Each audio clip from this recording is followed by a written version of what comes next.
Disclaimer. This story is a product of imagination, caffeine, and maybe one too many emotional plot twists. Any resemblance to real people, places, or events is purely coincidental, unless it's oddly accurate.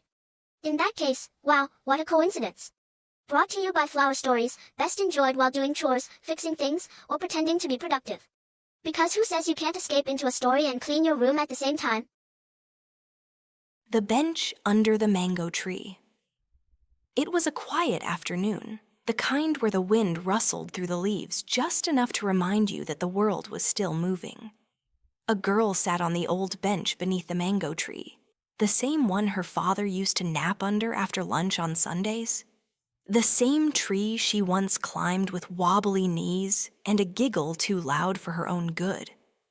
She came here today because her chest felt too tight to breathe indoors. 3 years. It had been 3 years since the accident. 3 years since a call, a laugh, a joke, a refusal to wait became a moment frozen in time. Her hands were clasped tightly together when she heard a voice. A knock. Her breath caught. That voice. She turned around. There he was. Not a ghost.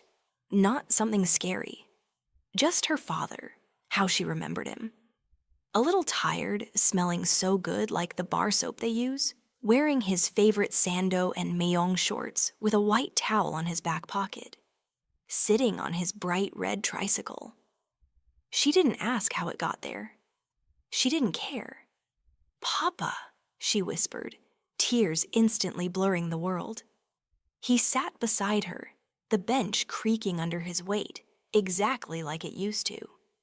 "You've grown up." She laughed and cried all at once. "I don't feel like it." They sat in silence for a while, just listening to the wind and the occasional chirp of a bird nearby. "I was mad at you," she finally said. "I know," he replied. "Why? Why did you go early? Why did you left me alone? You know I don't want to live with my mom. I hate you. You never thought about me for once. You should have waited that time." He looked at her then, eyes soft. "I'm sorry. For everything I didn't do right. For the things I thought I had more time to fix. I wanted to go with you that day," she said, her voice breaking. "What if I had? Would you still be alive? Would we both be gone?" He gently reached out and patted her hand. "That's the thing with what ifs, Anak. They never really go away. But we can't live in them. You were meant to stay. You were meant to live." She looked up at him. "Do you forgive me?" His hand tightened around hers. "There's nothing to forgive. You loved me. I know that. I always knew. I wish I could have told you more," she whispered. "I heard you every time," he said with a soft smile. "Even when you thought I couldn't.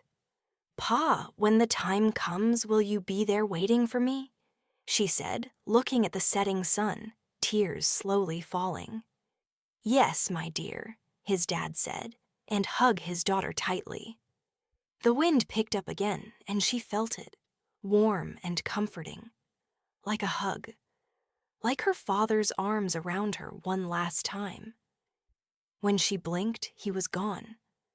But the bench was still warm. And in her heart, something heavy had been set free.